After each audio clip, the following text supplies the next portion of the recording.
Respon baik datang dari perwakilan Komite Olahraga Rekreasi Masyarakat Indonesia atau KORMI dari 34 perwakilan yang mengirimkan atletnya pada Fornas ke-6 di Sumatera Selatan. Sedikitnya 10.000 peserta akan hadir dalam event tersebut Juli mendatang. Panitia Fornas Sumsel menjadikan gelaran itu dalam konsep tempat pertandingan yang santai, berbeda dari pertandingan cabur umumnya. Tempatnya ini kita bayangkan bahwa ini olahraga adalah olahraga rekreasi, begitu ya. Tempatnya ya kita mudah-mudahan tempatnya jangan juga yang serius-serius juga gitu ya. Tempatnya kita pakai misalnya mall gitu ya. Yang pertandingan ada di Jakabaring sekitar 50% di Jakabaring. Tadi juga ada yang layang, ada shotgun, juga ada berkuda juga kita lakukan.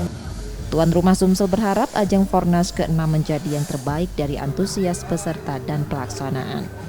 Nur Muhammad, Kompas TV, Palembang, Sumatera Selatan.